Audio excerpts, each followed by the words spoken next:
of the day, 23. Happy New Year! It's 2022. I hope this is going to be a great year because last year was a little sketchy.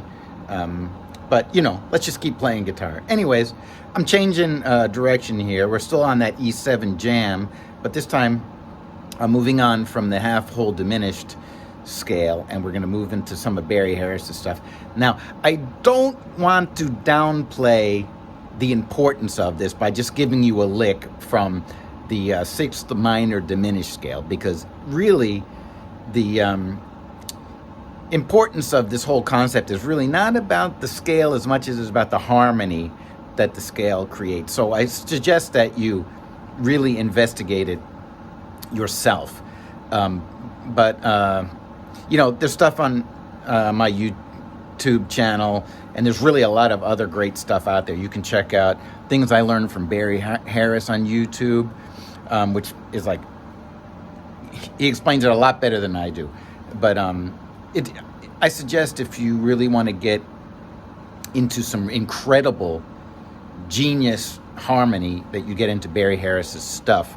And you can see, you know, videos of him too on YouTube explaining it himself. Anyways, so let me explain this in simple terms. In Barry Harris's musical world, we have the chromatic scale, 12 notes, right? And then if we divide that in two, we get two whole tone scales.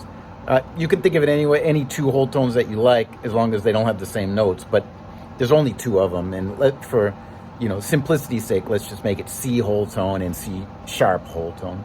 If you take that chromatic scale and divide it in three parts, you get three diminished chords, or three diminished arpeggios, however you like to think about it: B, C, and D flat, right? And those are basically how we divide up Barry Harris's musical universe. And if we take these three, I don't want to get into to make it too complicated. You're gonna, you know, it's in the PDF if you want to check out the PDF. But if you leave that B alone, and that B diminished alone, and you take the other two, you can make different chords by combining different notes from the two of them. So in this case, we're making one C minor 6 chord, and we're making one B diminished chord, and we're taking those two chords or arpeggios and making a scale out of it, and the scale we get is this what we want to call a B minor 6 diminished scale. Now, like I said before, the genius of this is not really the scale itself, but when you start turning this back into chords, and that's where like this really interesting sort of harmony begins. But, you know, we'll get into that in a later time. Like I said, I have videos and stuff about that. But I thought to myself that, like, maybe just like learning some licks from this scale will sort of help you develop your ears to get used to the sound of this scale. So what Barry says is that you could take this minor 6 diminished scale and play it on the 5th of a dominant chord, and it's a great scale to use, and it creates some great harmony to use over that E7 chord, right? So there's the scale up there. Let's listen to it, okay? Now I'm going to play it as B.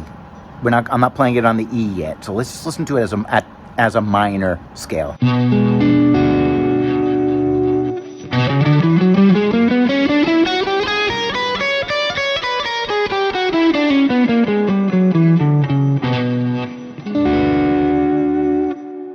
Okay, so that's the sound.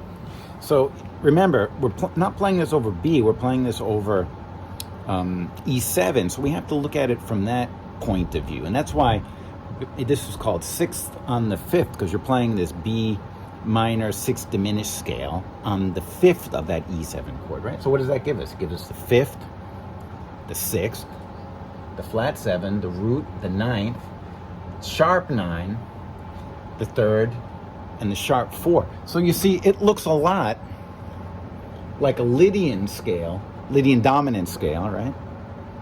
With a sharp 9, which is a minor 3rd, right? And we like that in the blues anyway. So over in E7, that's a sound that we're used to and we like. So This is what today's lick is based on. It's based on this scale played over an E7 chord, okay? Now the lick I'm going to show you, I don't know if it's so much of a lick, it's just a sort of a useful technique that I use a lot. And, you know, it's good. It's a good sort of lick to get into your vocabulary and help develop some chops. So it just goes like this.